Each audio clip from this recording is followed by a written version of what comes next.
দর্শক, আমরা যেটা কল্পনাও করতে পারি না, চিন্তাতেও আনতে পারি না, চায়নারা কিন্তু ওইটাই সম্ভব করে দেখায়। দেখুন, এটা বাঁশ, আর বাঁশ দিয়ে জুতো তৈরি করবে। দেখুন কিভাবে তৈরি করছে, পুরো প্রক্রিয়াটি আপনাদেরকে দেখাচ্ছি। বাঁশগুলো সংগ্রহ করে নিয়ে এসেছে, এবার এটাকে বিশেষ পদ্ধতিতে কাটা হচ্ছে। এবার উপরের যে ময়লা অংশটা সেটাকে তুলে ফেলে এটাকে ছোবড়ার মতো করা হচ্ছে, দেখতে পাচ্ছেন, চাপ দিয়ে চাপ দিয়ে। এবার ওই ছোবড়াগুলো তুলে ফেলা হচ্ছে, তুলে এটাকে গরম পানিতে দিয়ে এটাকে রোদে শুকানো হচ্ছে।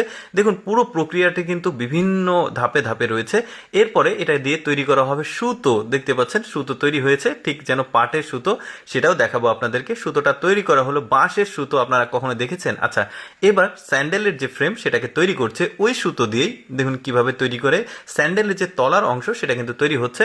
তারপরে আরেকটা ফ্রেমের মধ্যে দিয়ে চাপ দিয়ে চাপ দিয়ে এটাকে সমান করে একটা মেশিনে দিল, অনেক বেশি চাপ প্রয়োগ করে এটা সমান করা হচ্ছে। এবার পিন লাগানো হচ্ছে, এবার লাগিয়ে দেখতে পাচ্ছেন ওইটা রেখে দিয়ে আরেকটা কাপড় নেওয়া হয়েছে। এই কাপড়ের উপরে আঠা দিয়েছে, আঠা দিয়ে এটাকে রোদে শুকাতে দিচ্ছে।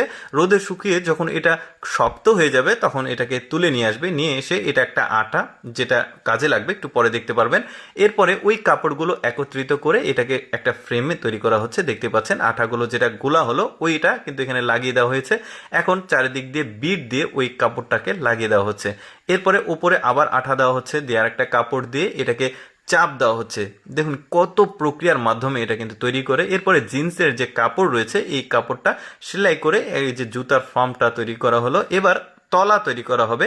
এই যে দেখতে পাচ্ছেন তলাটাতে লাগিয়ে দিয়েছে, যেটা ওই যে ওই বাঁশের যেটা তৈরি করেছিল ওইটা দিয়ে কিন্তু তলা তৈরি করেছে। দেখুন জুতাটা তৈরি হয়ে গেছে, কি চমৎকার। আচ্ছা, এবার পাট দিয়ে কিভাবে তৈরি করে সেটা আপনাদেরকে দেখাই। যে জমি থেকে পাটগুলো কাটছে, এবার নিয়ে গিয়ে যে ছোবড়া তৈরি করছে পাটের উপরে যে ময়লা অংশ সেটা তুলে ফেলছে। যে তিনজন মহিলা মিলে কাজ করছে।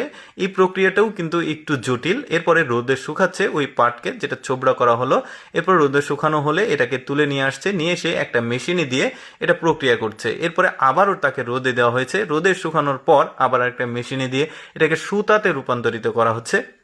এই প্রক্রিয়াটি কিন্তু আমরা জানি যে পাটের সুতো হয়, বস্তা তৈরি হয়, তো জুতো তৈরি হয় সেটা তো আমরা আগে দেখিনি। তো এটা দেখতে পারেন, তো আগের যে প্রক্রিয়া ছিল এবার ওই প্রক্রিয়াতেই কিন্তু কাজটা হচ্ছে।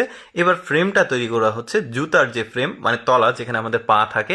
তারপরে এটা একটা মানে মেশিনের মধ্যে দিয়ে এটাকে চাপ দিয়ে এটাকে শক্ত তৈরি করা হচ্ছে। এবার একটা কাপড় নেওয়া হয়েছে, বিভিন্ন কালারের কাপড় নেয় ওরা, যে জুতার যেরকম কালার সেরকম আসলে কাপড় নেয়।